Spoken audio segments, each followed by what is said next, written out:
자, 인사합시다. 안녕하십니까? 안녕하십니까. 예, 반갑습니다. 저 오늘 우리 스승의 날이라고 노량진 캠퍼스 수험생들이 요거 해주신 것 같습니다. 고맙습니다. 예. 내일 재활용하세요. 예, 토요일쯤이면 시들어 있겠네. 예.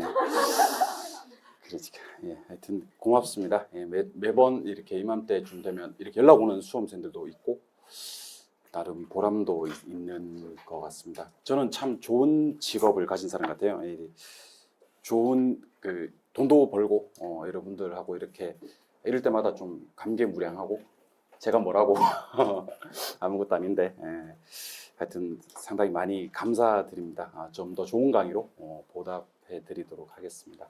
정말 즐거운 5월입니다. 오늘은 기출 과정을 해야 되는 날인데요. 교재는 2개가 필요합니다. 일단 첫 번째는 요약집, 제 요약집으로 깔끔하게 이론 정리를 한번 할 거고요. 두 번째는 이제 기출 문제집인데 기출 문제집이 이렇게 속지에서 이렇게 2개로 나뉘어지는데 저는 수업을 어떻게 할 거냐면 요 얇은 거 문제편으로만 진행을 할 거고요. 수업을 어떻게 따라오시는지는 여러분들이 판단하시면 좋은데 저는 문제편으로 할 건데 여러분들은 해설편으로 따라오셔도 관계는 없어요. 그런데 참 우리 교재 구성이 참 좋긴 한데 그 문제편에다가 막 이렇게 제가 표시하는 거 작업을 똑같이 하시지는 않았으면 좋겠다 하는 얘기를 드려봅니다. 그러니까 제가 무슨 말하고 싶냐면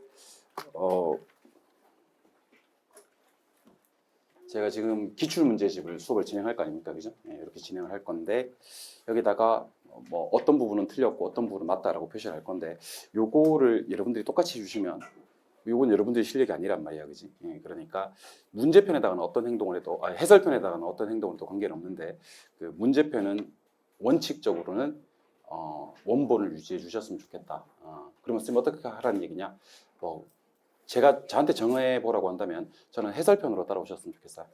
저는 해설편으로 따라오셨으면 좋겠고 문제편은 원본 유지. 예. 특히 문제편에서는 뭐가 유용하냐면 기아펜.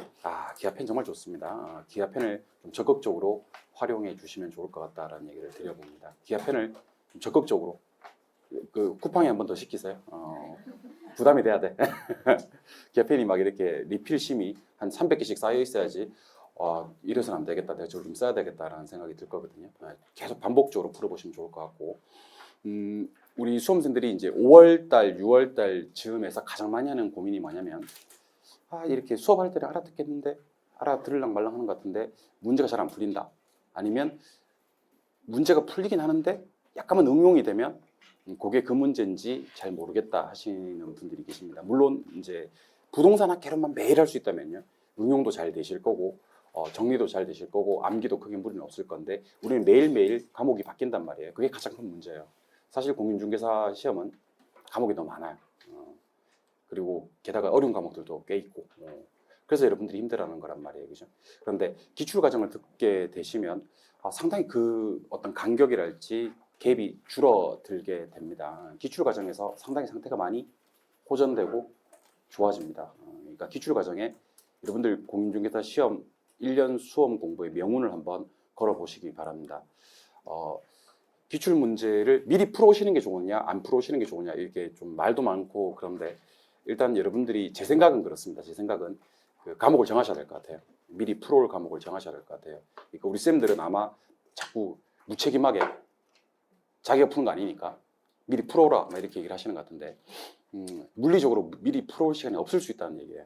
제 말은 그래서 제 생각은 그렇습니다. 제 생각은 1차 과목은 미리 풀어오시는 걸 원칙으로 하시고 2차 과목 중에서는 한 과목 정도나 많게는 2과목 정도를 정하셔가지고 미리 풀어오실 과목을 정하시는 게 좋을 것 같아요. 그러니까 물리적으로 안 되는 걸 갖다가 자꾸 안 되는 걸 이렇게 소화하다 보면 나중에는 뭐를 하게 되냐면 내 팔자에 무슨 예습이야 씨 이렇게 되는 거거든요. 자포자기를 하게 된다는 겁니다. 그만큼 1년 수험 생활에서 무서운 건 없다고 저는 판단하거든요. 그래서 한 6과목 중에서 절반 정도 한 3과목 정도를 정하셔가지고 거기에 1차 과목은 반드시 들어가야 되고요.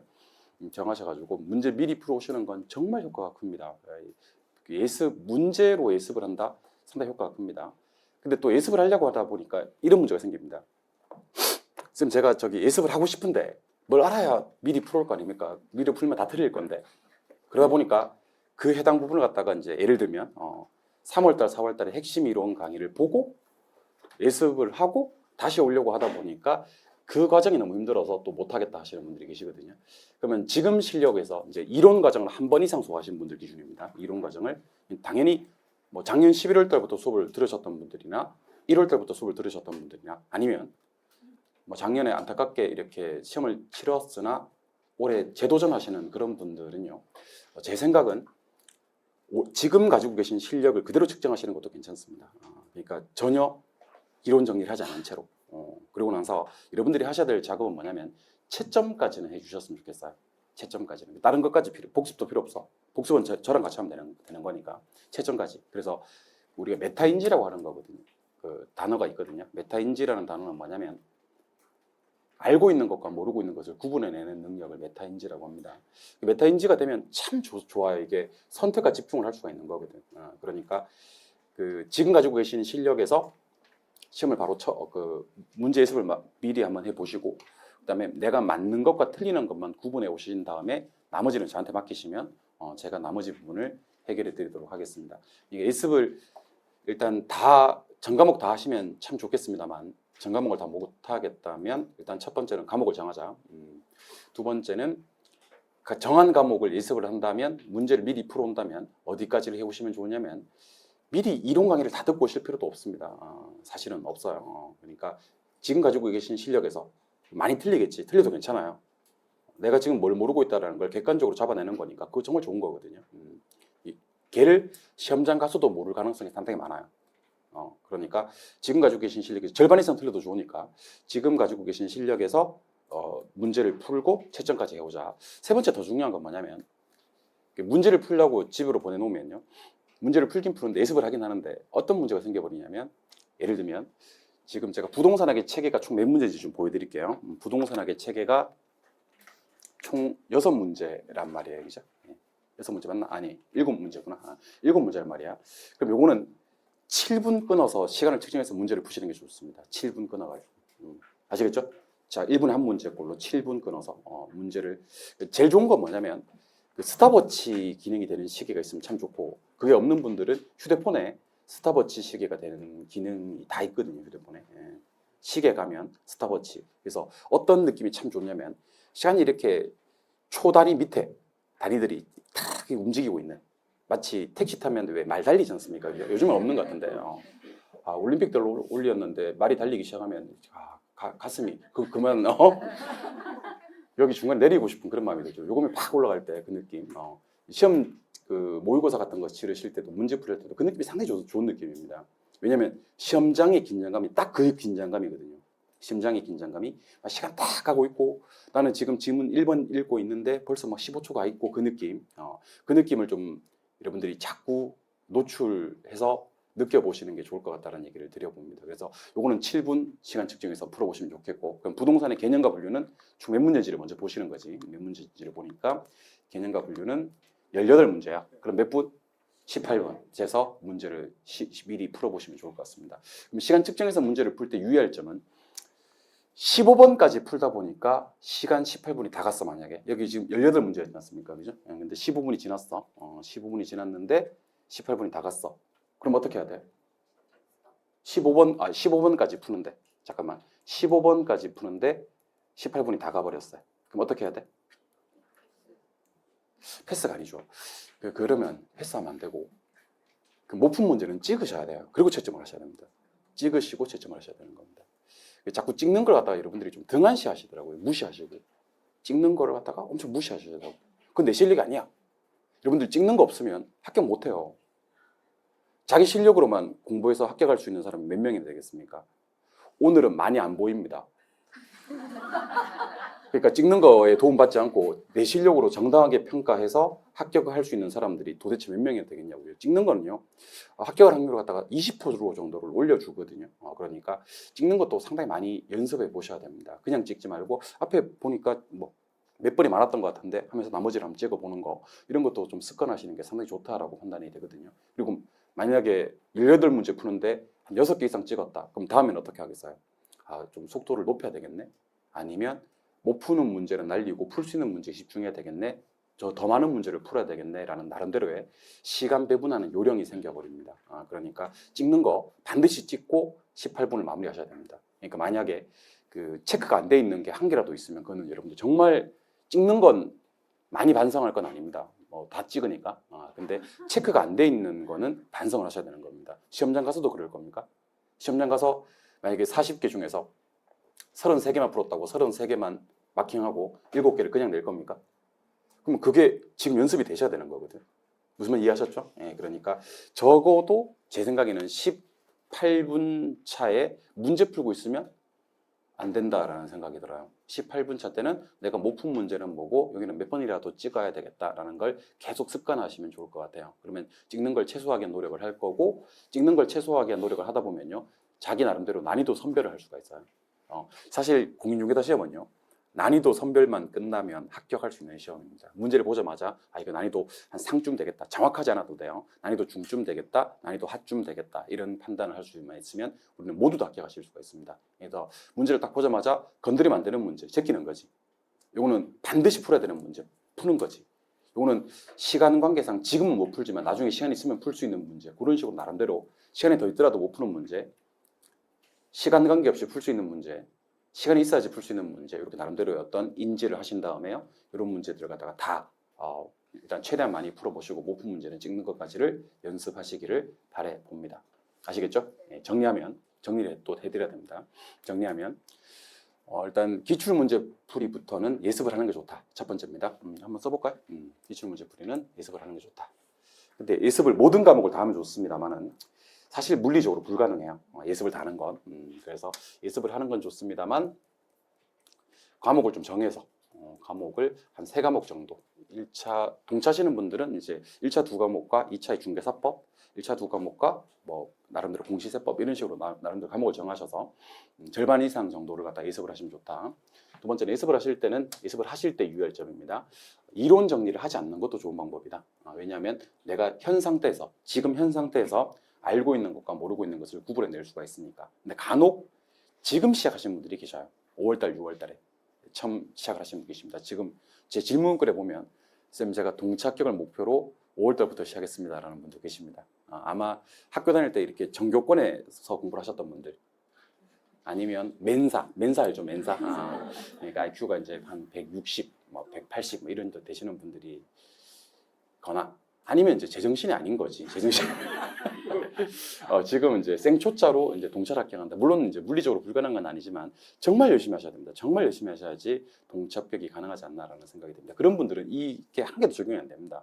왜냐하면 이론 정리를 하지 않고 예습을 할 수가 있나? 없지. 그러니까 이런 분들은 나름대로 이론 정리를 한번 강의를 듣고 예습을 하셔야 되는 거고, 그래도 적어도 제 수업을 한 번 이상, 이론 수업을 한 번 이상 들었다거나 재도전하시는 분들은 그래도 그 감이 있으니까요. 지금 알고 있는 것과 모르고 있는 것을 구분해낼 수 있는 측면에서 이론 정리하지 말고 바로 예습을 하자. 요것 때는 뭐를 하시는 게 좋냐면 시간 측정을 하시자.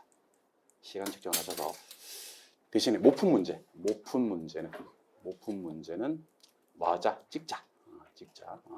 찍은 것까지도 채점을 해오시는 겁니다.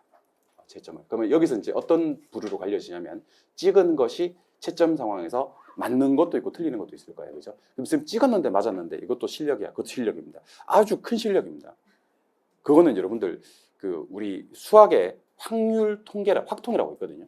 확률 통계는 상당히 중요한 학문입니다. 내가 찍었을 때 맞을 확률이 높은 사람들도 있다니까요. 찍으면 무조건 틀리는 사람들도 있다니까. 무조건. 조건 없어. 그냥 무조건 틀려. 그런 사람들도 있다니까. 찍으면 틀려. 봐봐. 푼 것도 틀리고 찍은 것도 틀리고 그래. 뭐 환장하는 거지 막. 근데 봐봐. 푼 것도 맞추고 찍은 것도 확률적으로 맞출 확률이 높으신 분들도 계시다니까요. 그러면 적어도 찍을 때 3, 2, 1, 2, 5 이렇게 찍지는 않지. 5, 4, 3, 1, 4 이렇게 찍지는 않지. 한 번은 밀겠지. 그러니까 그런 것들도 여러분들 연습을 한번 해보셔야 되지 않겠나 하는 생각이 듭니다. 세 번째는 이제 집에 가서 복습할 때는요. 요게 됐다는 가정하에서 내가 그 수업 시간에 일단 맞춘 거 있을 거고 틀린 거 있을 거예요. 그죠? 맞춘 거 있을 거고 틀린 거 있을 겁니다. 맞춘 거는 그냥 수업 시간에 공부하는 걸로 끝내시면 좋아요. 두 번째, 틀린 걸로 두 부류로 나누겠습니다. 틀린 건데 수업을 듣다 보니까 이해가 됐어. 그럼 어떻게 해야 돼? 이것도 집에 가서 크게 복습할 필요가 없습니다. 틀린 건데 이해가 안 됐어. 이 부분 위주로 복습을 하시면 됩니다. 이 부분 위주로. 그리고 기출 문제에 있는 문제들은 제가 한 문제도 빠짐없이 다 풀어드릴 것을 약속을 드리겠습니다. 그리고 제가 이번에는 뭐를 준비를 했냐면 제가 준비한 자료인데 여기 없네. 우리 메타인지가 없다. 좀 이따 보여드릴게요. 네 번째는 제가 복습 자료로 최근 4개년 기출 지문들을 한번 담아봤습니다. 이게 원래는 위클리 테스트에 들어가는 건데 그 위클리 테스트라고 우리 강의 끝나면 이제 하나 있는 거 있거든요, 그죠? 그걸 갖다가 원래는 솔직히 말씀드릴게요. 원래는 우리 회사 직원들이 이렇게 조합을 해가지고 이렇게 그동안 기출되었던 걸 조합을 해가지고 우리 회사 직원들은 중요한 건지 안 중요한 건지 모르잖아, 그지? 그렇게 해서 만든 자료들이거든요. 근데 이번에는 제가 위클리 테스트를 제가 직접 만들 거예요. 직접 만들어서 최근 4개년, 최근 4개년 중에서 여러분 잘 보세요. 그러면 우리가 치르시는 시험이 34회, 그러면 최근 4개년이 몇 회 시험이냐면 33, 32, 31, 30 이렇게 4개년 시험이지 않습니까, 그죠? 여기서 뭐가 좋냐면 33회는 별로 안 좋아요. 33회 별로 안 좋아. 그럼 몇 회가 중요하냐면 32, 31, 30 요 세 개가 상당히 중요합니다. 요 세 개가. 근데 33은 왜 제가 최근 4개년에 넣냐면요. 트렌드예요. 가장 최근 트렌드가 어떤 건지는 봐야 되니까 33회를 넣는 거고 내용은 몇 회가 좋냐면 까먹었지? 32, 31, 30 요 세 개가 좋단 말이야. 그래서 이 트렌드와 그다음에 여러분들이 치르시는 시험에 가장 적합한 지문들로 OX를 구성해가지고 해설까지를 마지막 시간에 해드리도록 하겠습니다. 아시겠죠? 이거는 제가 기출 과정에서 여러분들한테 드리는 원래는 위클리 테스트는 정답도 없고 그냥 OX만 판단해야 되고 이게 왜 X인지 여러분들이 찾아야 되고 하는 건데요. 제가 마지막 시간에 위클리 테스트 해설 강의까지 깔끔하게 5월달, 6월달에 해드리겠습니다. 그래서 5월달, 6월달에 여러분들 실력 형성을 꼭 한번 도모해 보셔야 됩니다. 5월달, 6월달이 여러분들 다시 한 번 말씀드립니다. 여러분들 1년 수험 생활에 명운을 걸어야 될 정말 좋은 시기다. 중요한 시기다라는 생각을 하셔야 됩니다. 고등학생, 우리 수능 시험을 앞두고 있는 고등학생으로 친다면 고2 말쯤으로 보시면 됩니다. 실제로 고3 때보다는 고2 말이 좀 더 중요하거든요. 왜냐하면 고2 말쯤에 거의 결정납니다. 고3 때 마음 잡아도 우리 딸 지금 마음 잡으려고 하고 있는데 안 되더라고. 고2 말에 그래도 올더라고. 지금 마음 잡으려고 하는데 자꾸 뭐 잘 안 돼. 그러니까 지금이 물론 이제 7, 8, 9월 달이 시기적으로는 더 중요합니다만은 5월 달, 6월 달에 어떻게 공부하느냐에 따라서 정말 동차를 합격할 수 있을지 아니면 진짜 1차만 해야 될지 아니면 심지어 1차도 안 될지가 결정이 나는 겁니다. 그러니까 여러분들이 잘 모르시겠죠. 저는 이제 6개월 뒤에 벌어질 일이 제 눈앞에 서네요. 왜냐하면 해마다 합격자가 나오거든요. 해마다 불합격자가 나오거든요. 불합격자 중에서 해마다 몇 개 부족한 수험생들이 나오거든요. 그러면 사실 지금 시기 조금만 더 열심히 해놓으시면 정말 지금 시기 조금만 더 해놓으시면 그런 분들이 다 합격자로 전환될 수 있는 게 제 눈에는 보이거든요. 저는 이 영화의 결말을 알고 있거든요. 22년, 23년을 이 일을 했단 말이야. 그러니까 요분 같은 경우는 조금만 더 하면 되겠다 싶은 수험생들이 그 시기에 좀 잘 못하는 경우를 보면 너무 안타깝습니다. 그렇다고 해서 잔소리하면 또 잔소리한다고 지랄하지.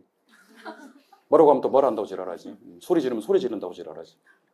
그러니까 요즘에는 뭐 이렇게 또 수험생들한테 너무 많이 과하게 잔소리하지도 못하는 상황입니다. 안타까워서 드릴 말씀이니까 좀 철저하게 좀 잘 지켜서 요 법칙을 좀 따라오셨으면 좋겠습니다. 그래서 복습은 요 이해 못한 거 위주로 해서 복습을 하시고 위클리 테스트를 좀 적극적으로 활용해 주셨으면 좋겠습니다. 요게 최근 몇 개년? 4개년. 4개년 중에서 작년 거 말고 그전 직전 3회 분량을 제가 좀 강조를 해서 기출을 아주 좋은 기출 지문만 구성을 했습니다. 그러니까 거의 살아있는 지문들로 생각하시면 돼요. 특히 우리 부동산학 개론 중에서 우리 부동산학 개론이 총 8개 편인 거 알고 계시죠?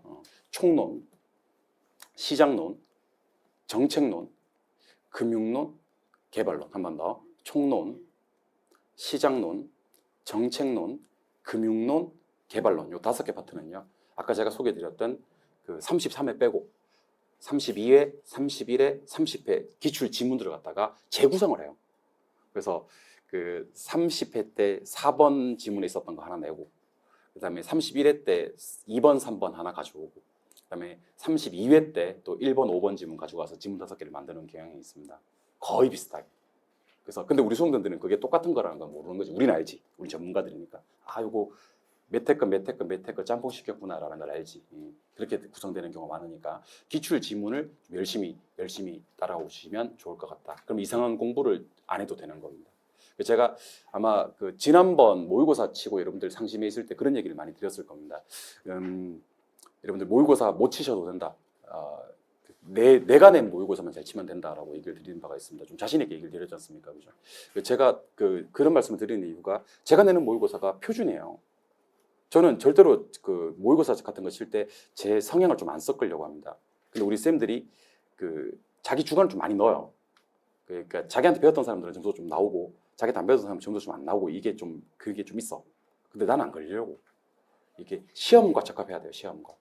그러니까 그 제가 낸 모의고사만 잘 치면 실제 시험에서도 무리 없이 합격하실 수 있다는 얘기를 드려 봅니다. 여러분들은 운이 좋은 거지. 학원에 왔는데 아무 생각 없이 학원에 와서 등록을 했는데 내가 있네? 무슨 복이야. 그러니까 그냥 와서 등록했을 거 아니야, 그지? 이종호 있는지도 모르고 뭐 물론 알고 오신 분도 계시겠지만 와서 등록했는데 내가 있네? 근데 표준이네. 얘가 대한민국 한국 표준이네? 얼마나 좋은 겁니까, 여러분들? 그냥 부동산 학교로는 다른 주변 자고 우면할 필요 없이 그냥 제가 말씀드리는 것만 열심히 따라오시면 합격하실 수가 있다는 얘기입니다. 아시겠죠? 예, 그래서 철저하게 요원점을 지켜주시면 합격하실 수가 있다. 그리고 또 한번 쇄신해야 됩니다. 우리 자꾸 똑같은 과정을 거치면 안 됩니다. 5월달, 6월달부터는 조금 다른 방법을 한번 택해 보시기 바랍니다. 예를 들면 예습을 하려고 그러면 도대체 시간이 안 나와. 그러면 아침에 1시간 일찍 일어나서 예습을 한번 해본다든지 1시간 하면 덮어 쓰거든. 하루 1시간이면 6과목 다 복습하는 거 다 덮어 씁니다. 왜냐하면 문제가 60문제가 안 되기 때문에. 한 주에 푸는 문제가 60문제가 안 되잖아. 내가 뭐도 하지 마라 그랬어요. 이론도 보지 말라 그랬잖아. 그리고 시간 재서 문제 풀고 채점까지만 해오라 그랬잖아. 내가 뭐 무리한 거 요구한 거 아니잖아, 여러분들한테. 또 그리고 내가 하라고 했던 게 여러분들한테 큰 해가 되고 막 이렇게 삶의 질이 갑자기 떨어지고 막 그러지도 않잖아. 하루에 1시간만 더 내면 할 수 있는 걸 갖다가 뭐 나는 어쨌든 일신전속이라고 합니다. 우리 자격증을 공인중개사 자격증은 일신전속 정년 없고 내 생명이 다음날 하는 날까지 그 존속하는 자격증을 하나 따는 건데 그 정도 노력은 하셔야 되지 않나라는 생각이 듭니다. 너무 쉽게 자격증을 안 받으면 좋겠다. 그리고 제가 항상 제 강의를 또 지금부터 듣는 분들도 계시기 때문에 드리는 말씀이지만 제발 부탁드리건데 혹시 우리 수험생들 중에서는 특별히 똑똑한 수험생들이 계셔요. 정말 똑똑한 옆에서 봐도 저렇게 똑똑할 수가 있나 싶을 정도로 똑똑한 수험생들이 계셔요. 그런 수험생들이 뭐 3개월 만에 자격증 땄네, 5개월 만에 자격증 땄네 이렇게 뭐 자랑하시는 분, 뭐 커뮤니티 글에 올리는 거지. 나는 동차를 갔다가 4개월 만에 했네, 3개월 만에 했네. 뭐 그렇게 얘기를 하시면요, 내가 공부한 자격증의 그 어떤 퀄리티를 자기 스스로 떨어뜨리는 겁니다. 한번 생각해 보세요. 대한민국의 어느 자격증 시험이 3개월 만에 그 사람도 내가 봤을 때는 팩트인 사람들도 있지만 나중에 들여다보면 본격적으로 공부를 열심히 하는 게 3, 4개월이라는 거지.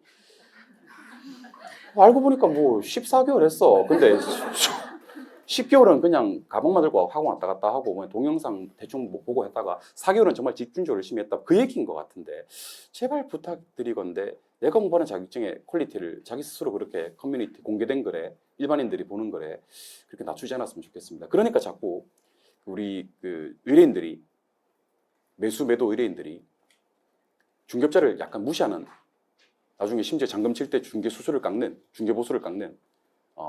그러니까 우리가 보통 의뢰를 하면 의사한테 가도, 전문가들 찾아갔을 때 세무사한테 가도 변호사한테 가도 의뢰를 하는 사람이 돈을 주는데도 불구하고 약간 을 같은 느낌이 든단 말이야. 그건 어떻게 됩니까? 안 됩니까? 막 그러는데 유일하게 큰 소리 치는 데가 중개 사무실에 오면 그 수수료 다 못 준다.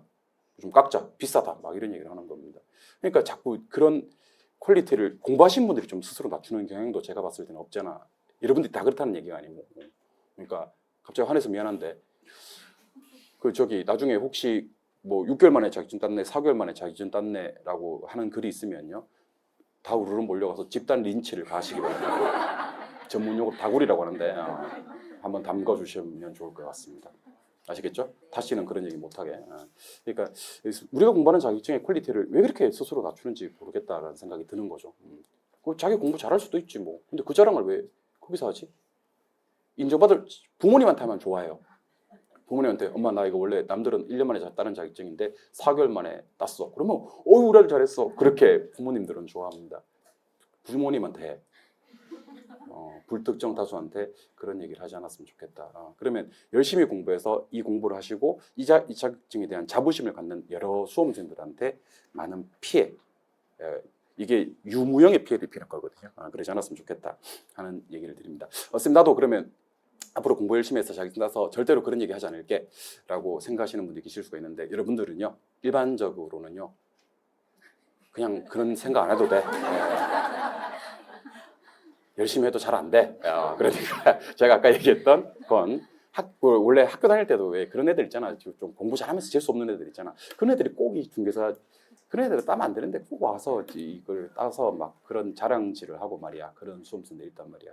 학교 다닐 때도 그러더니만 그 버릇 못 버리고 또 그러고 있네요. 아무튼 그러지 않았으면 좋겠다 하는 얘기를 드려봅니다. 아시겠죠? 예. 자 그럼 오늘은 본격적으로 그러면 총론부터 시작을 한번 해보도록 할 겁니다. 요약집 한번 꺼내 보세요. 요약집 그 책을 2개 가지고 계셔야 되겠죠? 하나는 요약집, 하나는 기출문제집. 요약집 8쪽으로 한번 넘어가 보도록 하겠습니다. 요약집 8쪽.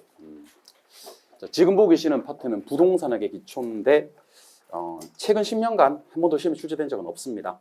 그런데 출제가 되면 너무 좀 아까워요. 공부해야 될 게 한 4-5개밖에 없거든. 그러니까 4-5개밖에 없기 때문에 가볍게 한번 보시면 될 것 같아요. 자, 가봅시다. 부동산학이 어떤 학문이냐? 부동산학은 김영진 교수님이 이렇게 정의를 합니다. 부동산 활동의 능률화 원리 및 그 응용 기술을 개척하는 종합응용과학이다라는 표현을 씁니다. 여기서 가장 중요한 말은 종합과학의 응용과학입니다. 부동산학은 여러 학문들을 짬뽕시킨 학문입니다. 그래서 단순 학문이 아니라 짬뽕이니까 종합과학이고요. 두 번째는 순수과학이나 기초과학이 아닙니다. 순수과학이나 기초과학이 아니라 이 응용을 하는 학문입니다. 왜 응용을 해야 되냐면 부동산학은요. 부동산만이 가지는 특성들이 있습니다. 부동성, 영속성, 부증성, 개별성, 인접성 이런 특성들 때문에 이렇게 제가 하나만 예를 들어 볼게요. 그 일반 회계학에 가면 감가상각이라는 게 있거든요. 감가상각. 감가상각은 어디다 하냐면 취득원가에다가요. 취득원가에다가. 이 감가상각은 회계에서 비용 배분할 때 감가상각이라는 걸 하거든요. 회계에서 비용 배분할 때. 그리고 감가상각은 법정 내용 요소를 기준합니다. 법에서 정하는 내용 요소. 감가상각은 감가 요인을 딱 2가지밖에 안 봅니다. 물리적, 기능적. 그리고 감가상각은 관찰을 할 필요가 없어요. 한번 정리해 볼까요? 회계학에서 비용 배분할 때 쓰는 감가상각은 취득원가에다가 하고 법에서 정하는 내용 요소를 쓰고 물리적, 기능적 감가 요인만 고려하고 관찰을 따위는 필요가 없다. 근데 부동산에서도 감가상각 처리할 일이 있습니다. 건물 같은 경우. 건물 같은 경우는 감가상각 처리를 해야 될 거 아닙니까? 그죠? 근데 부동산은 감가상각 처리할 때 취득원가에서 기준하지 않고 제조달원가에서 기준합니다. 제조달원가. 두 번째는 말하지 않아도 부동산학은 경제적 내용 요소가 기준합니다. 법적 내용 요소가 아니고. 감가 요인도 중요합니다. 이거는 3개입니다. 3개. 물리적, 기능적, 경제적. 아까 감가상각은 물리적, 기능적만 있는데. 그리고 감가상각, 부동산은 감가상각할 때 관찰 감가라는 걸 하는 게 일반적입니다. 관찰을 한다. 자 그러면 일반 학문에서 쓰는 감가상각을 부동산으로 가져올 때는 부동산 실정에 맞게 바꿔줘야 됩니까? 그대로 가져야 됩니까? 바꿔줘야 되죠. 이걸 갖다 우리는 부동산 실정에 맞게 바꿔줬다? 응용했다라고 얘기합니다. 그대로 가져오지 않는다. 순수과학이나 기초과학이 아니라 부동산 실정에 맞게 바꾼다. 부동산 실정에 맞게 변형을 시켜준다. 우리 이것을 응용과학이라고 합니다. 아시겠죠? 네. 부동산학은 자연과학입니까? 사회과학입니까? 그러면 사회과학입니다. 사회과학. 인간과 부동산의 관계를 다루는 겁니다. 그래서 부동산학은요. 뭐가 없냐면 법칙이란 말을 잘 안 써요. 법칙이란 말을. 왜냐하면 법칙은 자연과학에서 우리 뭐 뉴턴의 만류인력 법칙, 아보가드로의 법칙 몰라요? 뭐 이런 거 나도 잘 몰라. 문과야 나도. 아무튼 그렇게 법칙이란 말을 일반 학문들에서는 자연과학에서는 정말 많이 쓰는데 부동산학은 인간과 부동산의 관계를 다루는 학문이고 예외가 너무 많은 학문입니다. 사회과학입니다. 절대로 자연과학이 아닙니다. 일단 부동산학은 실사구시 학문이라고 합니다. 실사구시라는 것은 이제 인간이 경험했던 것을 구체화하는 학문입니다. 써먹을 수 있어야 된다. 뜬구름 잡는 학문이어서는 안 된다. 추상적인 학문이 아니다. 구체적인 경험은 과학이라고 합니다. 그리고 부동산은요. 법 규제가 상당히 많습니다. 인간 생활의 필수 불가결한 자화이기 때문에 부동산학은 규범과학이라고 합니다.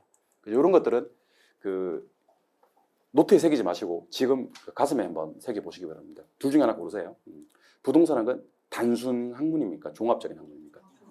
됐어요. 그러면 부동산학은 그 순수 기초과학입니까? 응용과학입니까? 좋아요. 부동산학은 자연입니까? 사회입니까? 좋아요. 추상입니까? 구체 경험입니까? 구체 경험. 부동산학은 규범입니까? 혼돈입니까? 그렇게 기억하시면 돼요. 그래서 규범과학만 규범과학 하시면 되고 나머지는 뭐 아니라 뭐다 정도만 기억하시면 돼요. 안정근 교수면 부동산을 어떻게 정의하냐면 이것만 기억하시면 됩니다. 토지하고 토지 계량물에 대해서 이것도 짬뽕시키는 겁니다. 물적, 법적, 금융적, 직업적 제 측면을 기술하고 분석하는 학문 연구의 한 분야이다. 결론. 부동산학은 종합응용과학이고요. 부동산학은 토지와 토지 계량물에 관해서 여러 가지 측면에서 물적, 법적, 금융적, 직업적 제 측면에서 기술하고 분석하는 학문 연구의 한 분야이다라고 보시면 됩니다. 이때 아까 김영진 교수님은 부동산학을 부동산학의 능률화 원리 및 그 응용 기술을 개척하는 종합응용과학이라고 했는데 부동산학에서는 원리가 중요한 얘기죠. 그리고 기술이 중요하네요. 그리고 부동산학에서는 가장 중요한 게 여기 보니까 능률화라고 되어 있네요. 능률화. 자, 부동산학은 뭐를 하기 위한 학문이다?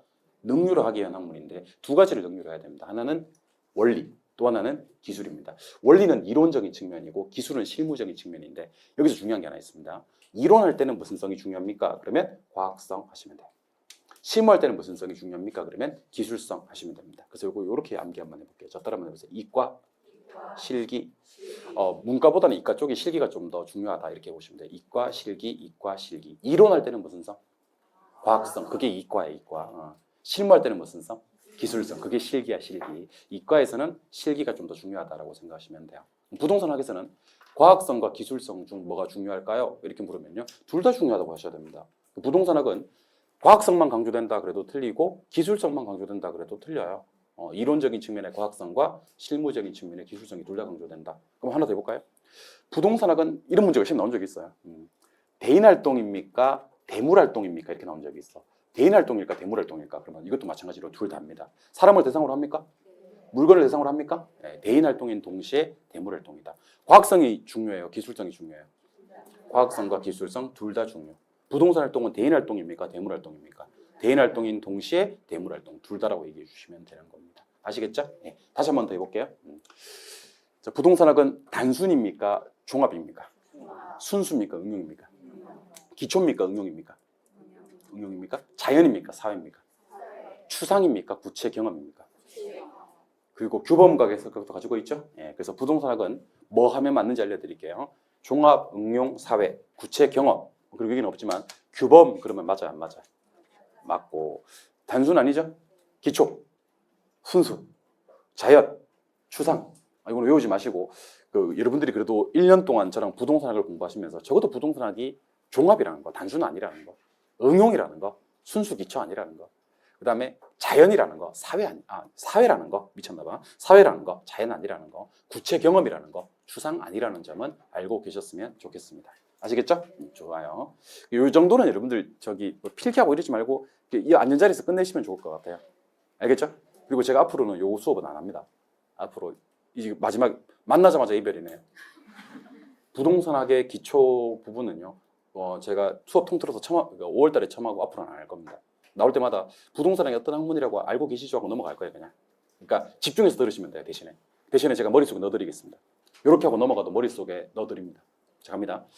자, 부동산학의 복합 개념이라고 있는데 복합 개념을 3대 측면으로 표현하면 뭐죠? 법경기. 오케이, 법경기. 근데 기술적 측면을 뭐라 그래요? 물리적 측면. 요거는 저한테 따지면 안 돼. 지금 기술이 왜 물리야? 기술하고 물리는 다른 과목이잖아. 그러면 안 되고 약속이에요. 단어 약속이에요. 부동산학에서는 기술적 측면을 물리적 측면이라고 한다. 근데 법과 경제 요 두 놈은 눈에 보이지 않는 거니까 무슨 측면? 무형적 측면. 기술적, 물리적 측면은 눈에 보이는 거니까 무슨 측면? 유형적 측면. 그래서 저 따라 한번 해보세요. 복합 개념. 3대 측면으로 표현하면 뭐죠? 법경기 하시면 되고요. 기술적 측면을 물리적 측면이라고 합니다. 예. 2대 측면으로 표현하면 법과 경제 묶어서 뭐? 무형. 좋아요. 기술적 측면을 유형. 이렇게 얘기를 하는 겁니다. 복합 개념 3대 측면은 법경기예요. 2대 측면은 유무형적 측면입니다. 그러면 저 따라 손가락 꺼내서 세 개 같은 말. 기술적, 물리적, 유형. 이 세 개 같은 말입니다. 왜냐면 유형적 측면은 뭐밖에 없으니까 기술적 측면밖에 없으니까. 기술적 측면을 뭐라고도 한다? 물리적 측면이라고도 한다. 최근에는 두 개를 다 써주더라고요. 기술적 하고 가로 열고 물리적 측면 다 써주는데 혹시 좀 마음씨 고약한 출제를 만나가지고 물리적 측면 그런데 갑자기 내가 알고 있는 거 법경기밖에 없는데 물리적 측면은 과연 무슨 측면일까? 그러면 안 된다는 겁니다. 물리적 측면은 무슨 측면이고 기술적 측면이고 기술적 측면만 유형적 측면이다 이렇게 얘기하시면 되는 겁니다. 무슨 말 이해하셨죠? 네, 이렇게 부동산학의 접근 방법 여러 가지 접근 방법이 있는데 두 가지 접근 방법만 체킹. 종합식 접근 방법하고요. 그 다음에 의사결정 접근 방법하고만 체킹하시면 됩니다. 자, 부동산학에 접근할 때 복합 개념으로 접근하는 겁니다. 복합 개념, 법경기로.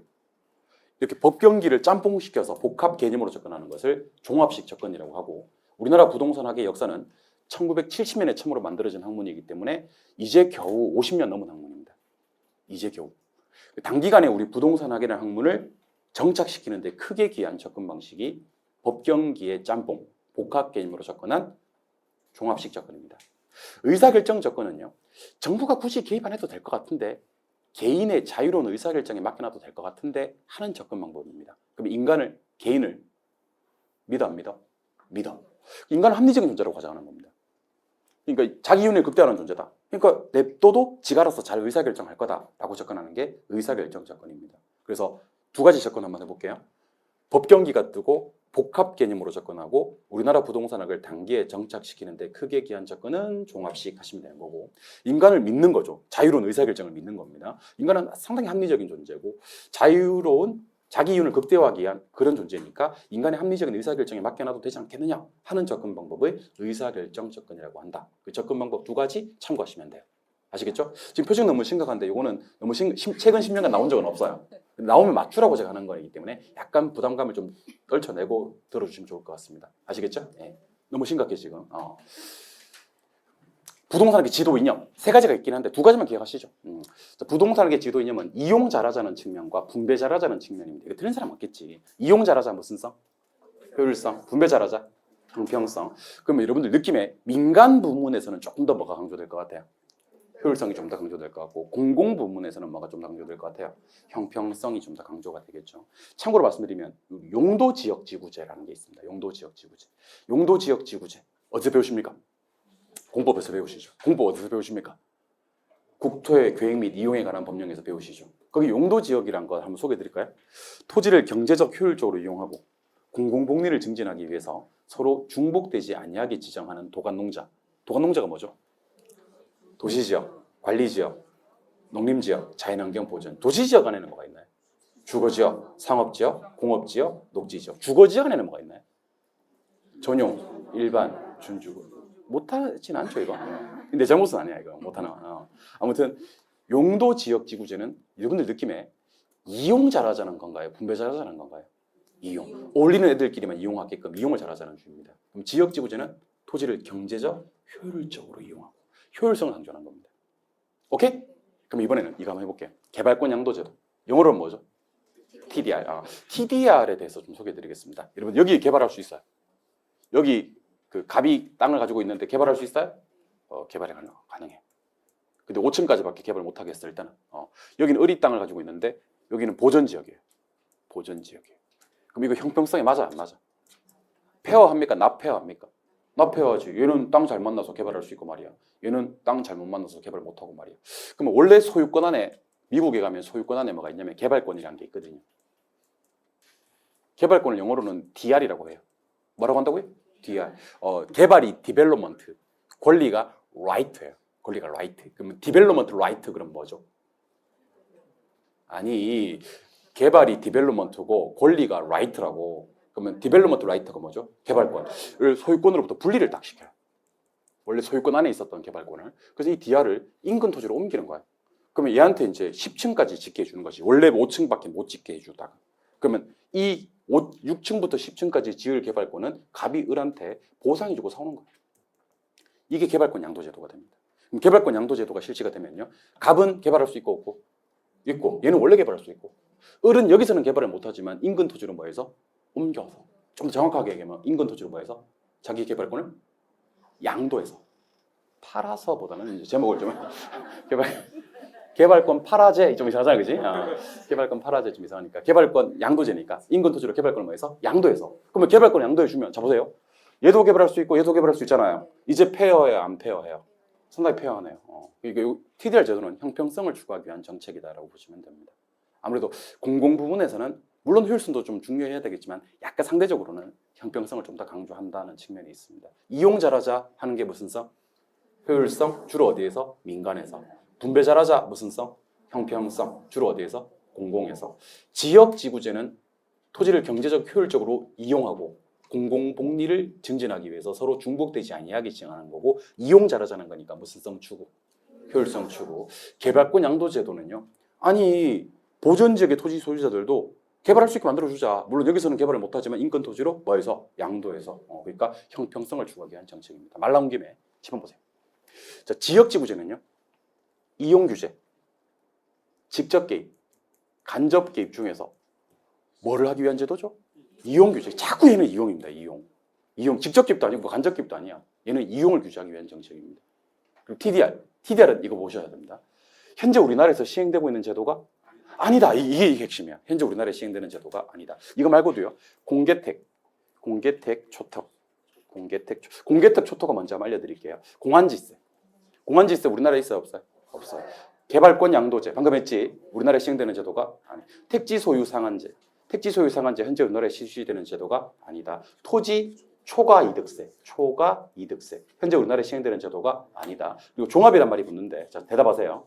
종합 부동산세는 현재 우리나라에 시행되고 있어요. 근데 종합 토지세 폐지됐어요. 이거 종토세라고. 종합 토지세는 현재 우리나라에 시행되는 제도가 아니다. 현재 우리나라에 되고 있지 않은 제도는 빈개인 택시가 초토화되었다. 이렇게 얘기하시면 됩니다. 공개택 초토, 빈개인 택시가 초토화되었다.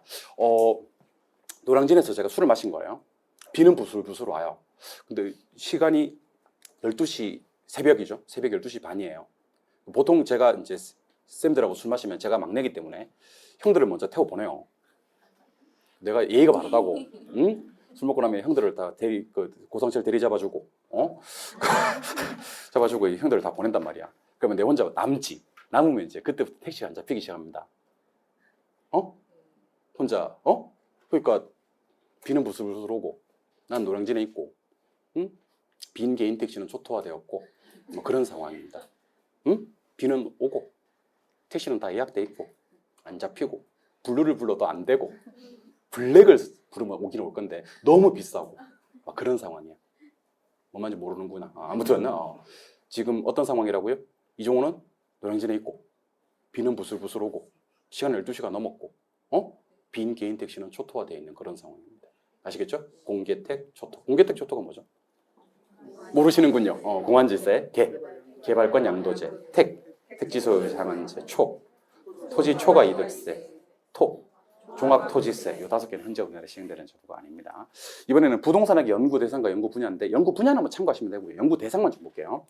부동산학의 연구 대상은 딱 2가지입니다. 몇 개? 2개.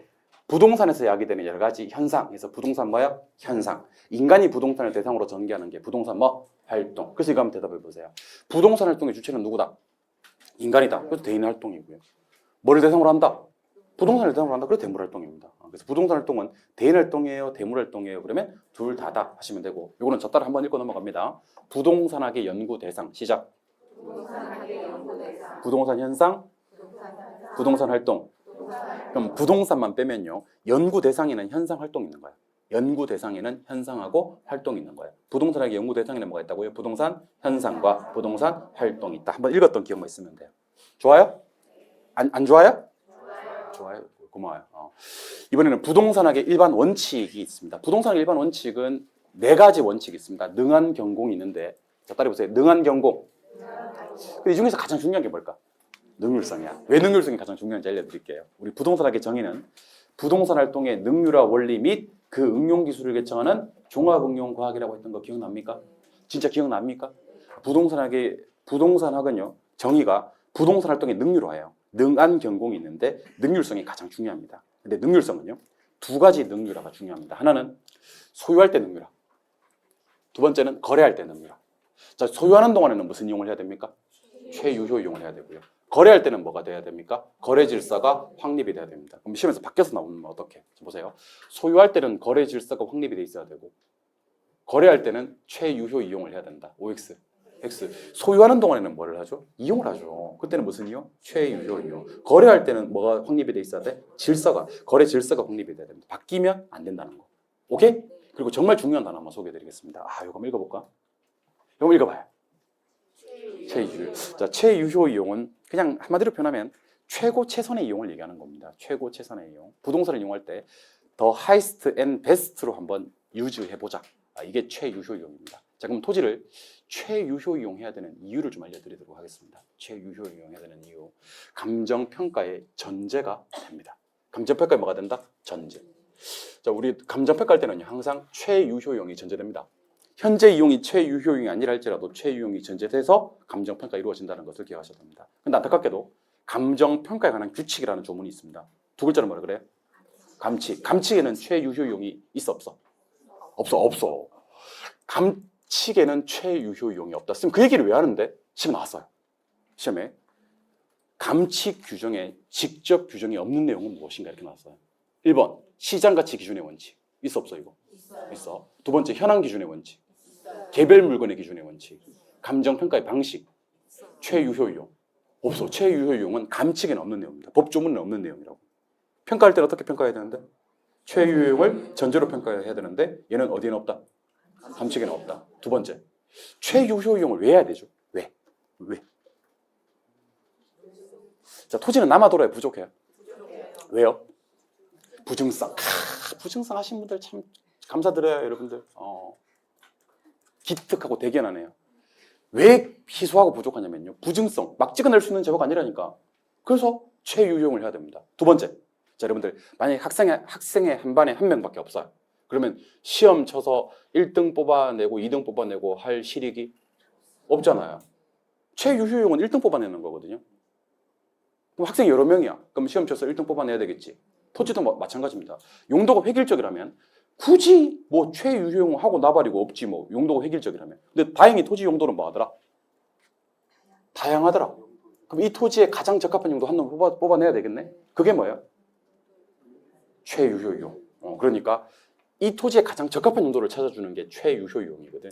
용도가 다양하기 때문이다. 그럼 최유효용을 해야 되는 이유? 토지의 특성 무슨 성? 부증성. 하나 더 추가한다면? 여러분들 저한테 이거 한번 얘기해 주실래요? 감정평가할 때요. 지역 분석을 먼저 해야 돼요? 개별 분석을 먼저 해야 돼요? 잘하셨어요. 지역 분석하면 가격 알아요? 가격 수준 알아요? 수준밖에 몰라요? 그럼 가격 알라 그러면 뭐를 해야 돼요? 근데 방금 얘기했잖아요. 가격을 구할 때는 뭐가 전제가 돼야 된다고요? 최유효 이용을 전제한다. 그러면 지역 분석에서는 최유효 이용을 판정해야 되겠죠? 아닙니다. 이때는 표준적 이용을 판정합니다. 무슨 이용이요? 이거 모르면 큰일 나 진짜. 개별 분석할 때 무슨 이용을 판정한다? 최유효 이용 판정. 그러면 대답 한번 해보셔야 되겠다. 지역 분석과 개별 분석 중 누가 선행? 요게 선행? 요거는 후행? 지역 분석과 개별 분석 중 최유효 이용 판정하는 거. 표준적 이용 판정하는 거. 가격 수준 어바웃밖에 모르는 거. 구체적 가격을 알라 그러면.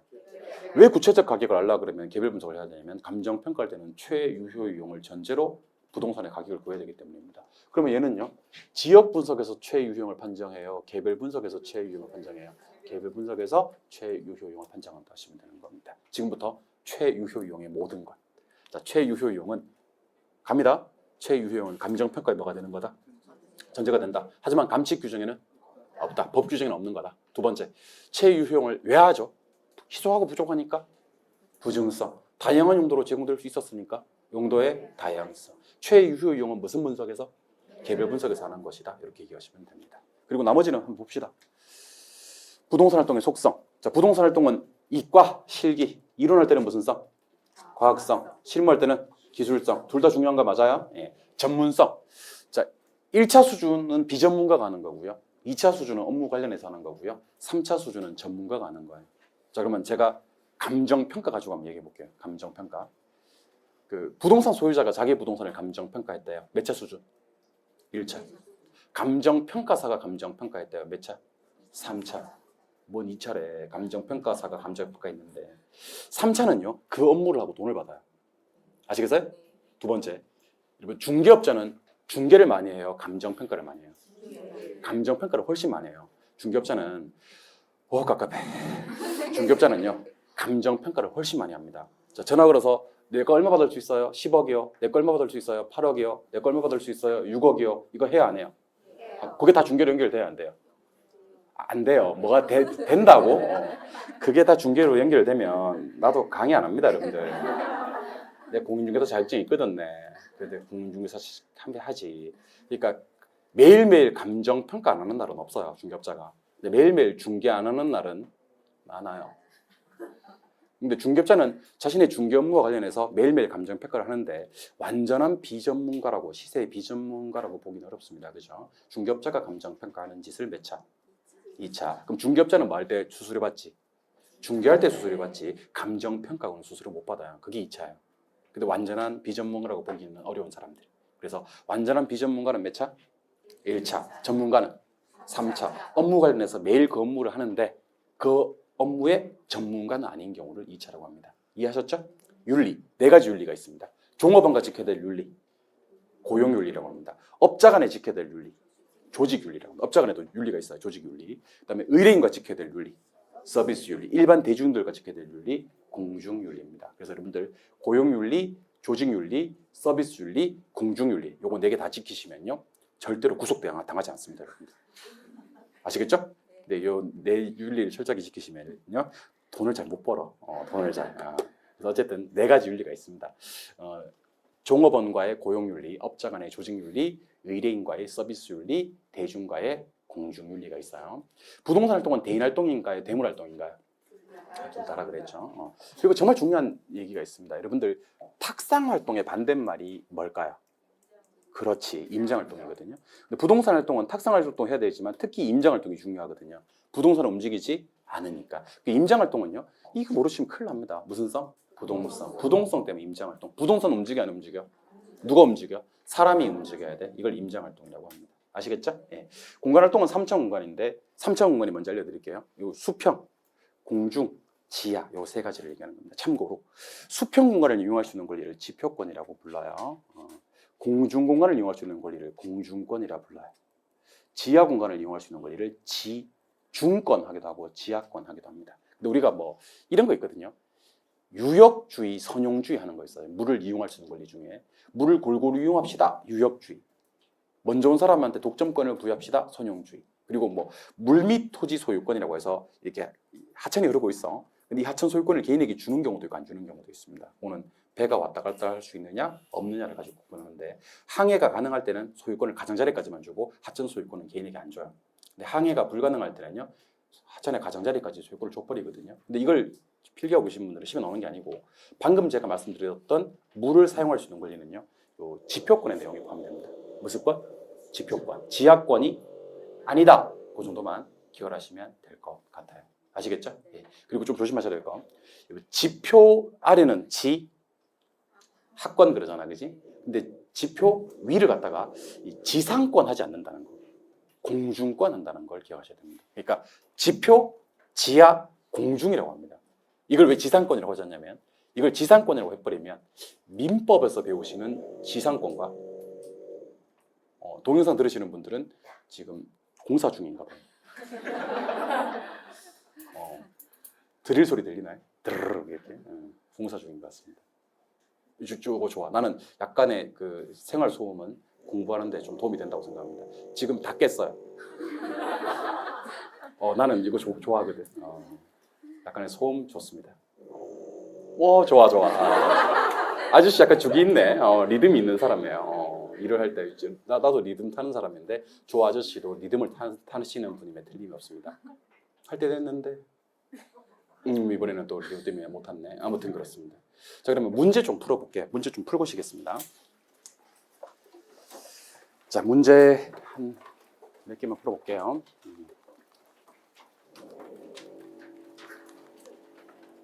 1번.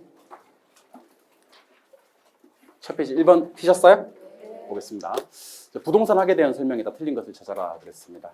자, 한 번만 더 둘 중에 하나 고르세요. 그 단순 종합, 순수 기초 아니면 응용, 자연 사회, 추상 아니면 구체 경험?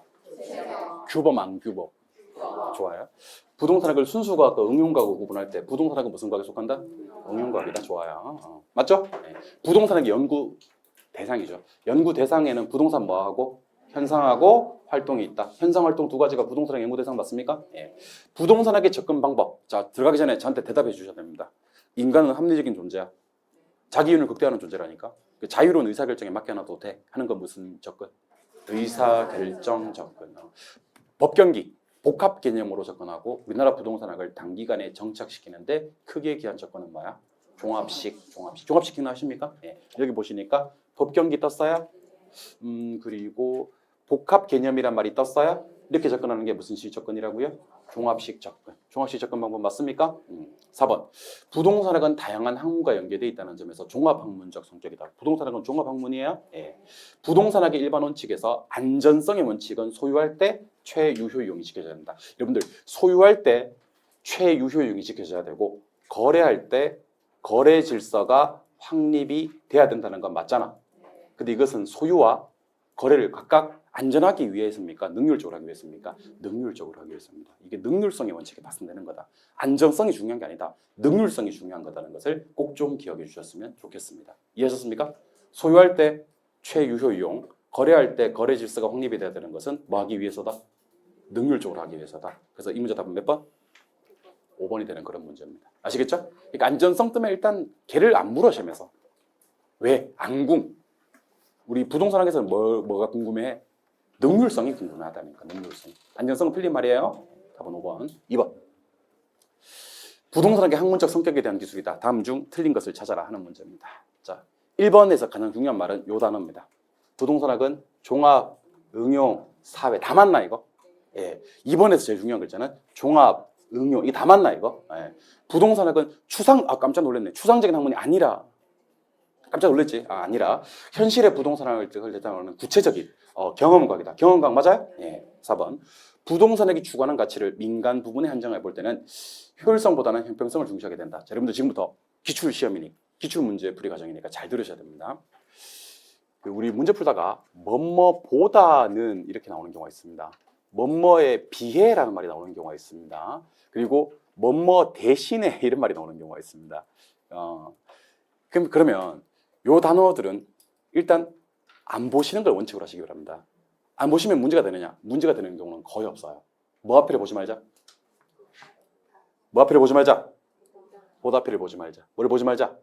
비 앞에를 보지 말자. 뭐를 보지 말자? 대신에를 보지 말자. 그러니까 뭐뭐 대신에, 뭐뭐에 비해, 뭐뭐 보다라는 말을 삭제하시면 문제 푸는 속도도 상당히 빨라지고 헷갈리지 않습니다. 자, 그러면 여기서는 뭐보다는? 효율성보다는 지우면 돼, 그냥. 보다는 앞을. 아시겠어요? 보다는 앞을 지워주시고 비의 앞을 지워주시면 문제 푸는 속도가 빨라집니다. 부동산학이 추구하는 가치를 어디에서 한정해 본대? 민간에 한정해 본대. 그러면 형평성을 중시한다고 X. 민간은 상대적으로 효율성이 더 중시된다라고 해야 되잖아. 이해하셨죠? 이렇게 해야 되지. 형평성보다는 효율성을 더 중시하게 된다라고 해야 되긴 하는데 됐고 보다는 지우시고 민간 형평성 중시하는 거 아니잖아. 민간은 효율성 좀 더 중시하는 거잖아. 답은 몇 번? 4번. 맨날 똑같은 질문이에요. 부동산은 순수과학 놀랬죠? 그거는 달리 복잡한 현실의 사회 문제를 해결하고자 하는 사회란 말도 나오고요. 응용과학이다. 부동산학은 응용과학 맞습니까? 네, 좋습니다. 답은 몇 번? 4번. 아까 뭐 필기하고 말고 할 것도 없다니까. 이렇게 하면서 부동산학이 어떤 학문인지는 다 끝내시는 게 좋겠습니다. 좋아요? 3번 한번 보겠습니다. 3번. 부동산학에 대한 설명에다 틀린 것을 찾아라 그랬습니다. 부동산학은 토지하고 정착물에 대해서 여러 가지 이제 직업적, 물적, 법적, 금융적 제 측면을 연구하는 학문 맞습니까? 아까 부동산학의 정의는 종합응용과학이다 하는 거랑 토지와 토지 계량물에 관해서 여러 가지 측면에서 접근하는 학문이다라고 얘기한 적이 있습니다. 부동산학은 종합학문입니까? 그리고 부동산학은 복잡한 현대 부동산 문제를 해결하기 위해서 학제적 접근을 취하는 전문적인 학문 영역으로 등장하였다. 이런 뭐 참고하시면 될 것 같고 4번 골치 아픈데 부동산학은 토지와 건물을 대상으로 하는 탐구라는 점에서 유니버스 얘기하는 것 같아.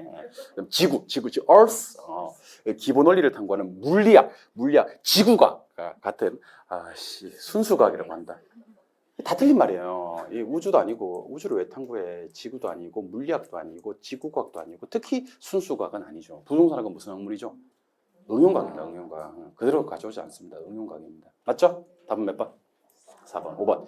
부동산에게 접근 방법 중 의사결정. 이거 중요하죠. 의사결정 접근 방법. 접근 방법은 딱 두 개만 알면 돼. 종합식 접근하고 의사결정 접근하고. 의사결정 접근은 인간은 합리적인 존재 맞아요? 자기 이윤을 극대화하는 존재 맞습니까? 자유는 의사결정에 맡겨놔도 되겠습니까? 이게 의사결정 접근이 맞습니다. 임제답은 몇 번이요? 4번. 좋아요. 이번에는 4번 문제로 가도록 하겠습니다. 부동산 활동에 관한 설명으로 옳은 것을 모두 고른 것을 찾아라 그랬습니다. 요거 여러분들 형광펜 한번 해보셔야 됩니다. 모두 고른 것을. 옳은 것을 모두 고른 것을.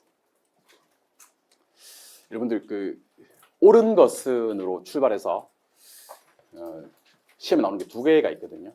옳은 것을 모두 고른 것은 하는 문제가 있고 옳은 것은 몇 개인가 하는 문제가 있습니다. 다른 문제예요. 완전히 다른 문제예요. 요게 옳은 것은 모두 고른 것을 찾아라 하는 게 한 두세 개 나오고요. 몇 개인가 하는 게 두세 개 나와요. 이 두 개 유형은 총 5개 정도 나옵니다.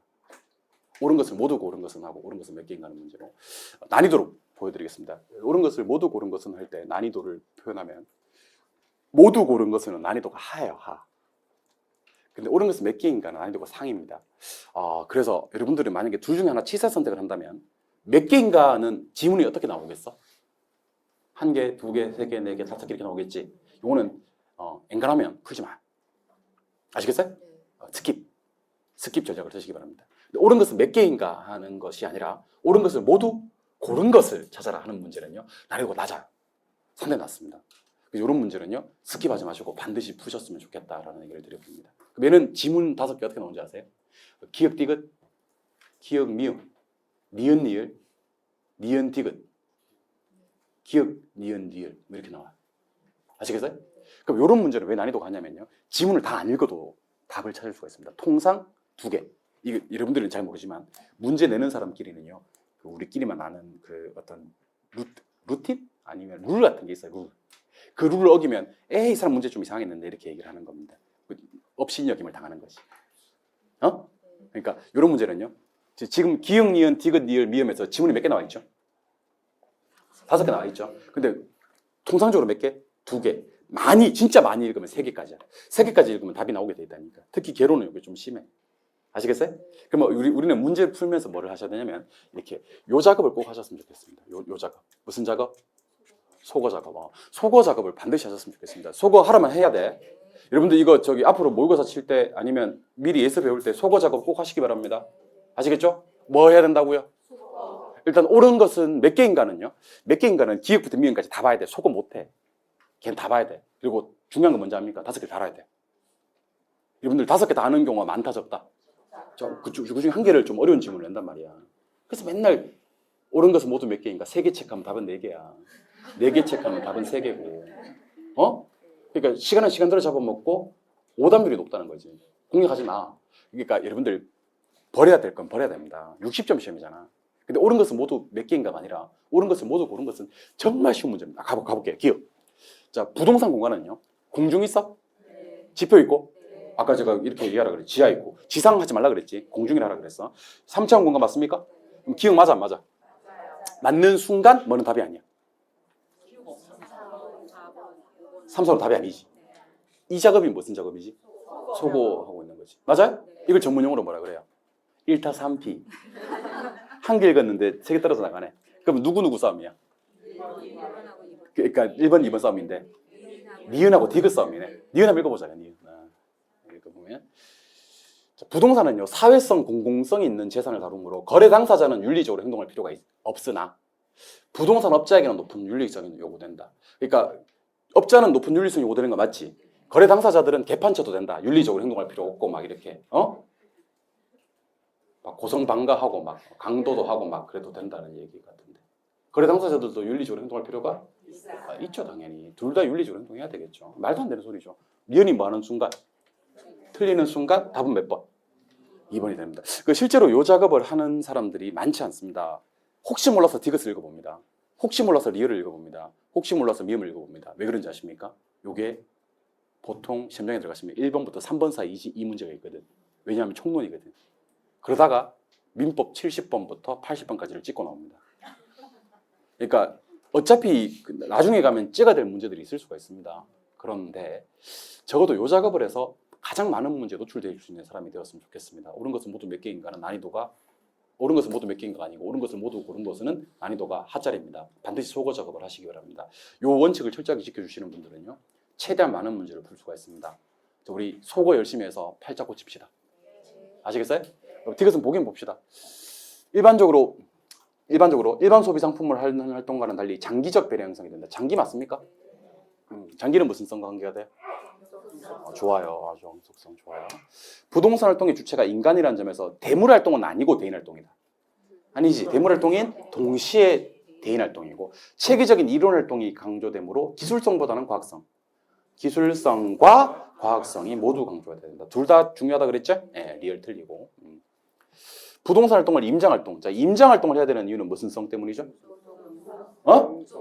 부동성이지. 미음도 틀리네, 그죠? 예, 그래서 맞는 건 누구밖에 없다?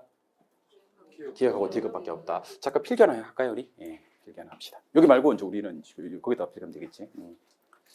자, 우리 부동산학에서 이 하나씩 나올 때마다 정리하시는 게 좋습니다. 부동성. 무슨 성이요? 부동성. 자, 부동성은 그 토지는 물리적으로 이동할 수 없다는 성질 맞습니까? 얘가 제일 쉬워요. 토지 특성에서 부동성 틀리는 사람은 정말 징하게 공부하는 사람입니다. 그 얼마나 안 했냐면 그냥 안 한 거야. 한 개도 안 하고 시험장에 들어가신 거예요. 정말 어떻게 보면 한편으로 대단한 시험장 들어간 용기도 대단한 거죠. 부동성을 모르고 시험장에 들어갔다. 대단한 사람입니다. 한편으로 이 사람 대단한 사람. 당신은 정말 대단한 사람입니다. 부동성 때문에 시장이 전국적, 광역적이 됩니까? 국제화 됩니까? 국제화 됩니다. 두 번째는요. 부동산이 움직이지 않고 사람이 움직여야 되니까 무슨 활동? 임장 활동. 그리고 감정 평가할 때 무슨 분석을 먼저 해야 됩니까? 지역 분석. 그리고 부동산은 원튼 원하지 않든 무슨 영향을 받습니까? 외부 영향을 받습니다. 외부 효과까지. 외부 효과 했습니까? 예. 세 번째는 자 갑시다. 부동산은요 상이한 규제를 받습니다. 자, 여러분들 우리 이번에 조정 대상 지역 풀 때 전국적으로 다 풀었습니까? 서울에 4개구는 남겨놨습니까? 4개구는 남겨놓더라고. 왜냐면 지역마다 상황이 다르니까. 그리고 조세 수입의 근거가 됩니다. 조세 수입. 특히 지방세. 움직이지 않으니까 언제나 그 자리에 stay here 돼 있으니까 조세 거두기가 상당히 쉽다. 그래서 문제 풀다가 자, 요거는 해결해야 돼. 시장이 뭐 되고요? 국제화 되고요. 사람이 움직여. 임장활동. 원튼 원하지 않든 외부 영향을 받기 때문에 감정 평가할 때 무슨 분석을 해야 돼? 무슨 영향 때문에? 외부 효과 때문에. 부동성 때문에 무슨 규제를 받아요? 상이한 규제, 그리고 무슨 수입? 조세 수입. 특히 지방세 수입의 근거가 되는 것이 부동성 때문입니다. 적어도 우리 요 세 개가 부동성 때문이라는 걸 몰라서는 곤란합니다. 아시겠습니까? 네, 여기까지 하고 좀 쉬었다가 이어서 수업은 이렇게 진행될 겁니다. 하도록 하겠습니다. 쉬겠습니다.